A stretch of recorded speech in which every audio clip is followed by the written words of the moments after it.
Assalamualaikum warahmatullahi wabarakatuh. Halo everyone, perkenalkan nama saya Nila Zulfia Hakwe, NIM 2320210080 dari kelas C5 Hukum Ekonomi Syariah Universitas Islam Negeri Sunan Kudus. Pada kesempatan kali ini, saya akan memenuhi tugas UTS, yaitu menjawab 3 pertanyaan dari mata kuliah Hukum Perbankan Syariah yang diampu oleh dosen Bapak Labib Nubahai, MSI. Soal yang pertama, ada pasangan muda yaitu Haidar dan Nabila yang ingin memiliki rumah impian dengan harga 500 juta, sementara tabungan mereka baru 100 juta. Maka, akad apa sih yang paling tepat dan sesuai dengan prinsip syariah? Ya jelas akad murabahah, karena dalam syariah Islam tidak boleh adanya riba. Dalam pengertian akad riba sendiri merupakan akad jual beli dengan menyebutkan harga pokok dan margin keuntungan yang disepakati antara bank dan nasabah. Jadi, mekanismenya seperti ini. Bank Syariah Indonesia akan membeli terlebih dahulu rumah tersebut atas nama bank. Kemudian menjualnya kembali kepada Haidar dan Nabila dengan harga yang lebih tinggi karena ada tambahan margin keuntungan. Nasabah kemudian mencicil harga jual tersebut kepada bank dalam jangka waktu tertentu yang disepakati. Dengan akad murabahah tidak ada unsur riba karena keuntungan yang didapat bank bukan berasal dari bunga atas pinjaman, melainkan margin dari transaksi jual beli yang sah menurut syariah. Adapun dasar hukumnya yang terkait dalam kasus tersebut yaitu dalam Quran Surah Al-Baqarah ayat 275. Bismillahirrahmanirrahim. Wa ahallallahul bai'a wa harrama riba. Bahwa Allah menghalalkan jual beli dan mengharamkan riba. Selanjutnya ada dasar hukum dari fatwa yang terkait dalam kasus tersebut, yaitu Fatwa DSN MUI nomor 4 garis miring DSN MUI garis miring Romawi 4 garis miring tahun 2000 tentang murabahah, yang menegaskan bahwa transaksi murabahah boleh dilakukan selama bank benar-benar membeli barang terlebih dahulu dan tidak menjual sesuatu yang belum dimilikinya.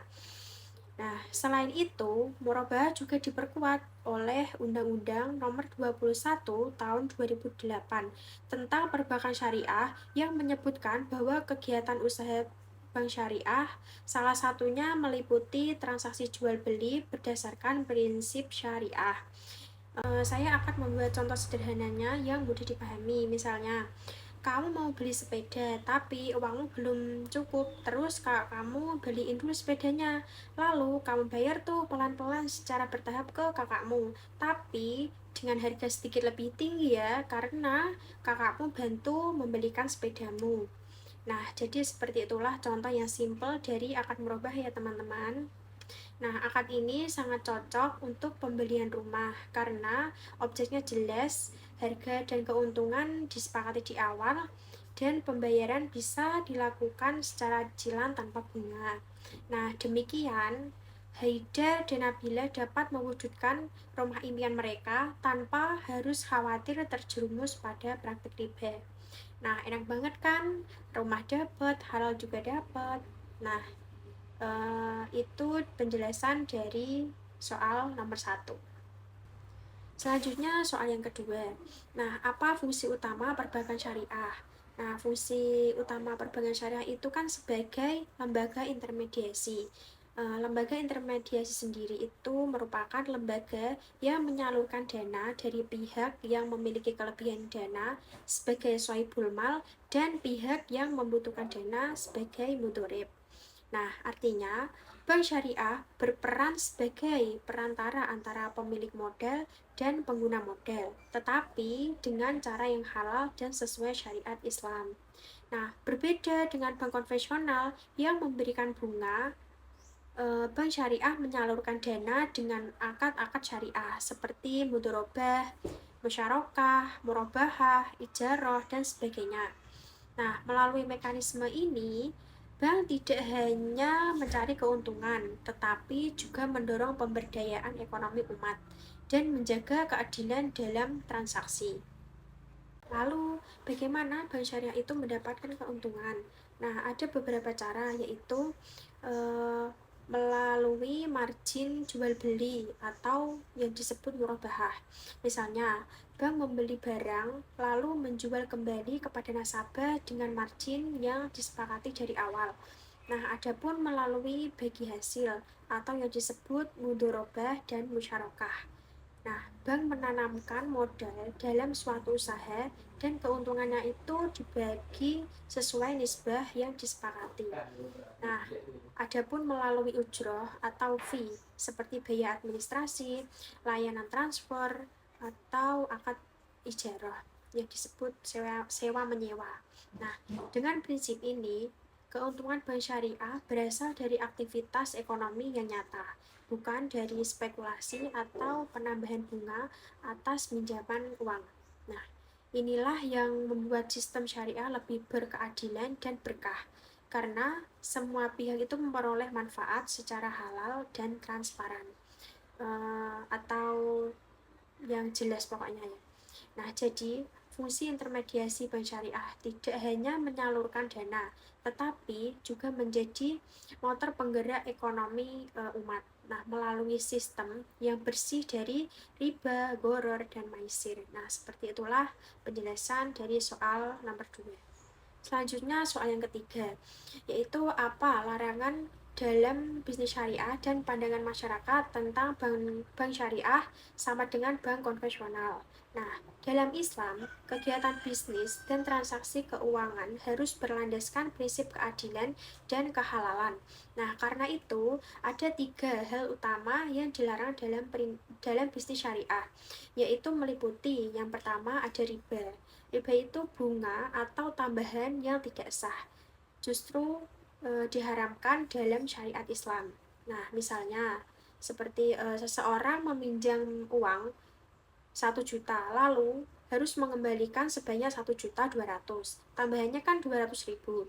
Nah, inilah yang termasuk riba dan diharamkan sebagaimana disebutkan dalam Quran Surah Al-Baqarah ayat 275. Nah, yang kedua itu ada gharar.